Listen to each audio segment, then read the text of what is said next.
আমরা তিন মূর্তি, আমি, ডোডো আর অরিত্র হঠাৎ করে উঠলো বাড়িতে কটক যাই। তো ঠিক করলাম কোথাও একটা যাবো, কোথায় যাই ভেবে পাচ্ছিলাম না।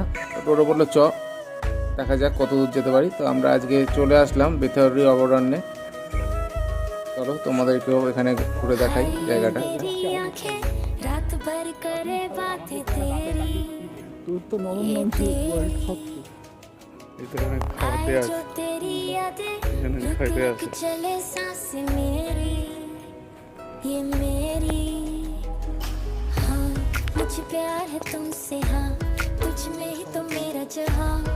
এই জলাশয়টা গভীর জঙ্গলের মধ্যে আমরা দেখতে পেলাম।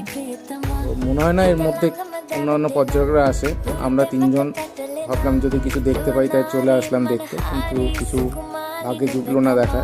এই অভয়ারণ্যে হরিণ থেকে শুরু করে আরও কিছু বন্যপ্রাণী আছে শুনেছি। বেশ ভালো লাগলো জায়গাটা। তোমরাও চাইলে কিন্তু এখানে ঘুরে আসতে পারো।